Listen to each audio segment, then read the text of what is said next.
Wartawan ini sedang merekam sebuah program. Tiba-tiba sesuatu di kejauhan menarik perhatiannya. Dia memutar kamera di sekitar, perlahan-lahan memperbesar, dan ia melihat percikan air di atas es. Sepertinya ada makhluk yang bersembunyi di bawahnya, tapi Mike belum mengetahuinya. Penemuannya telah menempatkan kota yang terisolasi ini perhatian dunia. Ketika wali kota tiba di tempat kejadian, Mike mengangkat kamera ke gua es. Ketika sesuatu muncul dari dalam air, Mike sedikit bingung. Mengapa paus tetap berada di bawah lubang es? Alih-alih melanjutkan hidup, penduduk desa mengatakan kepadanya, tahun ini suhu telah mendingin dengan sangat cepat. Tilu 00 laut membeku dalam semalam. Paus tidak bisa berenang sejauh itu di bawah es. Jadi, mereka harus tinggal di sini untuk tetap bernapas. Dan itu bukan yang terburuk. Dalam waktu 3 hari, lubang itu akan membeku.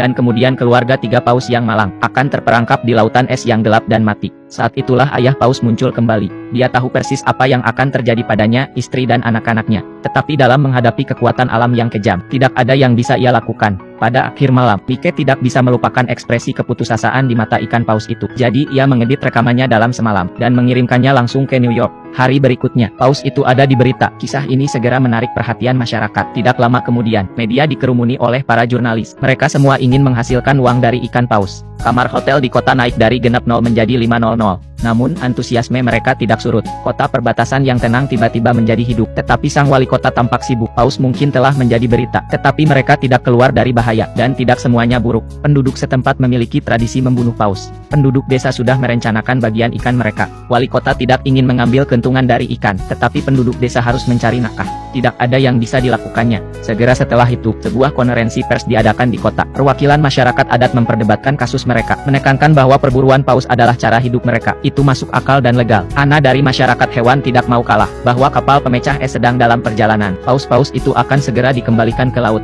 Mereka berselisih paham. Untuk sementara waktu situasi terhenti. Tiba-tiba, semua orang di ruangan itu menoleh ke belakang. Wali kota berjalan ke pesta peluncuran. Apa yang terjadi selanjutnya? Apa yang terjadi selanjutnya di luar dugaan siapapun. Wali kota meyakinkan para delegasi dalam 5 menit. Mereka sepakat dalam keputusan mereka untuk membantu paus keluar dari perangkapnya. Sekarang Ana bingung. Ada begitu banyak kebisingan. Bagaimana mereka bisa berubah pikiran secara tiba-tiba? Tetapi ia akan segera mengetahui, ini tidak sesederhana yang dia pikirkan. Pagi-pagi keesokan harinya, para pria dan wanita siap untuk berangkat ke es di mana paus-paus itu. Atas perintah wali kota, para penduduk desa telah mengangkut taksi mereka. Perjalanan 7 km, untuk genap 0 per kepala. Lakukan apa yang Anda suka. Tapi, meskipun kota ini sedang ramai-ramainya, wali kota membawa anak buahnya ke atas es lebih awal. Mereka menggandakan ukuran lubang, agar paus dapat bernapas lebih baik. Menyaksikan paus dengan gembira muncul dari air, dan wajah ini memiliki senyuman kekanak-kanakan di atasnya. Bahkan ia tidak punya pilihan selain membiarkan penduduk setempat merampoknya. Untuk menjaga agar paus tetap hidup, dia harus menemukan cara untuk menghasilkan lebih banyak uang bagi semua orang. Dengan sekelompok besar orang yang datang, keluarga paus tampak keluar dari bahaya. Ana percaya bahwa begitu pemecah es tiba, paus akan dapat melarikan diri.